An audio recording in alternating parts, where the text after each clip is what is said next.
অনেক রোদ। আমি অফিস থেকে ফেরার পথে কেউ আসছে আমাকে এগিয়ে নিতে।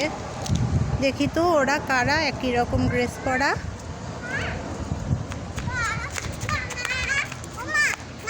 আরে দৌজাহানের নাকি নৌজাহানের? দোজাহানের। দেখেছিস নৌজাহানের না মা?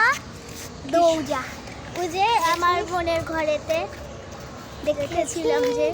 দেখেছিস? না, দোজাহান মানে দুই জাহান। ও দৌজাহানের জান আমি কি বলি? দৌজাহানের বাদশা নবী কামবি বলা রে মনের ঘরেতে আমার দেখেছিলাম যে। দৌজাহানের বাদশা নবী কামবি বলা রে দৌজাহানের বাদশা নবী কামবি বলা রে। চলো।